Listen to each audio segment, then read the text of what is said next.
Hi guys! Maray na aldaw. Ako nga po pala si Kabulod Vlogs, ang simpleng mamamayan digdi sa Bicol.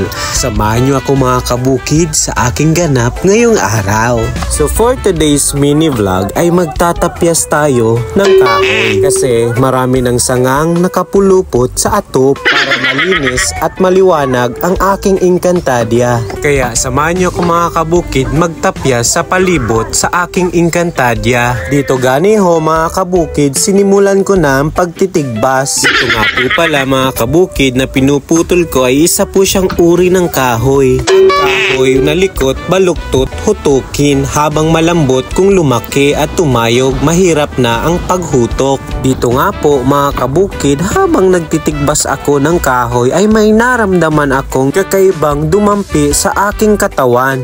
Yun pala ay inihian ako ng tuyangaw. Napakasakit na marinig na ayaw mo na sa akin. Ang tuyangaw nga po mga kabukid ay isa po siyang uri ng insekto na kapag naihian ka ay napakasakit na marinig na ayaw mo na sa akin. At kapag naihian ka nga nito mga kabukid sa mata ay pwede kang magkasakit sa ulo.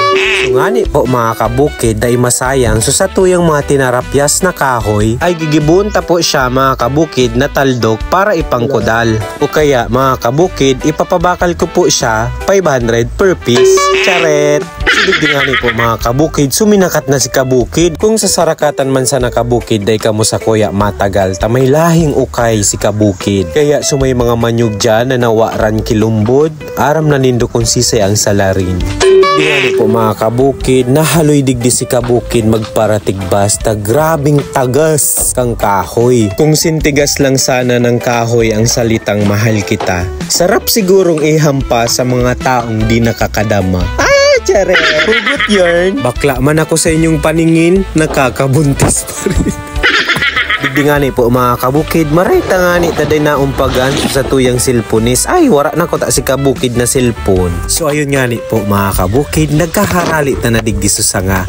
Medyo magayo na paghilingon, malinig na, maliwanag na pag-ilingon ang Encantadia ni kabukid. So digdingani po mga kabukid, nagsakat na si kabukid. So ayun mga kabukid, tapos na kita sa laog. So ngunyan, digdi na naman kita sa luwas. So digdingani po mga kabukid, nahiling ko sa kuyang pamangkin, nagfi-faint kang motores ninda.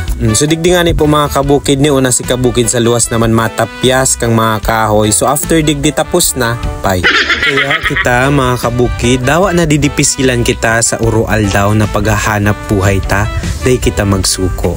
Sabi nga ni, pwedeng mapagod pero bawal ang magsuko. Kaya yun lang mga kabukid for today's ganap. Kaya sana mga kabukid, nag-enjoy ka mo sa sakuyang ganap ngunya na aldaw. Kaya kung day ka pa kabukid naka-follow, i-follow mo na ang sakuyang Facebook para lagi kayong updated sa mga susunod kong vlog. Kaya maraming salamat mga kabukid sa patuloy na pagpapadaba kay kabukid.